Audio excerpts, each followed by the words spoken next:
Hi dolls, it's Tia, wig coach and wig educator.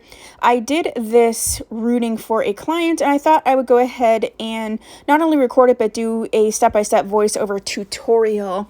This is a little different than I normally do. Is I was rooting a wig that was a darker color, this sort of medium brown with these highlights, and normally I do more light color. And so I wanted to show you what it would look like on a darker wig. I'm just going to pin this down to my wig head here. And prior to doing this, I did put plastic wrap on my wig head because I've learned the hard way that it will stain. So try to avoid that. So I literally just put plastic over the head. It looks horrible, but it functions the way I need to. And then I'm going to pin it to the wig head so that the piece doesn't move. And then right now I'm literally combing this all the way back. I think one of the mistakes people make when they do their own rooting is that they don't get every angle of how this hair would move so that it's rooted all the way through. You can see I am using this temporary rooting spray. Technically, will this wash out? Sort of, yes, you can get it to wash out, but once it's set, it does stay pretty well, and it stays for quite a while. So this person wanted sort of a longer root. And of course here Kit Kat is very bothered by whatever I am doing. So I just wanted to share that with you, her in the background. But this person wanted a longer root. So I started the base and I use a mix of colors so that, because you know, this wig has dimension and I think the rooting should have some type of dimension. I'm going to use this comb. This is like a Conair wet dry comb thing.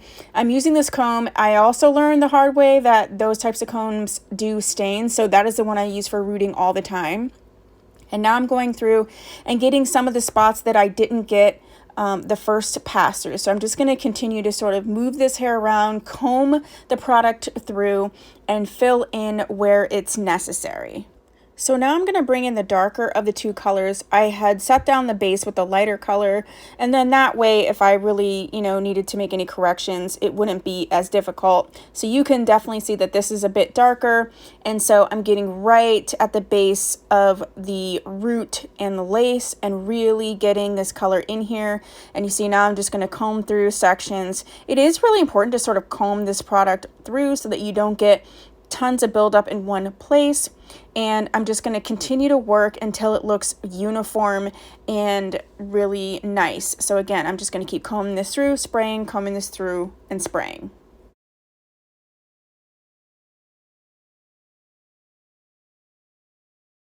I have several different videos on rooting wigs on my channel. There are various methods, there are various products. This is just one that I like. This is sort of a semi-permanent in my opinion. For the most part, it's not going to go too far unless you really scrub this out, especially if it's a darker colored wig. It should stay pretty well, and it should stay enough to give you a guide. If you have to redo it, the base will still be there.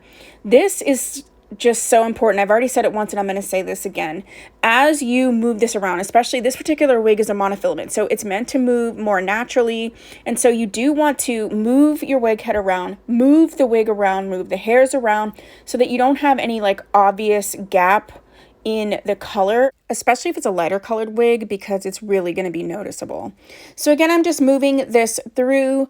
Sometimes I will even take a little bit longer and let them dry in between sections. I didn't do that necessarily on this one, although this is sort of a time-lapse situation.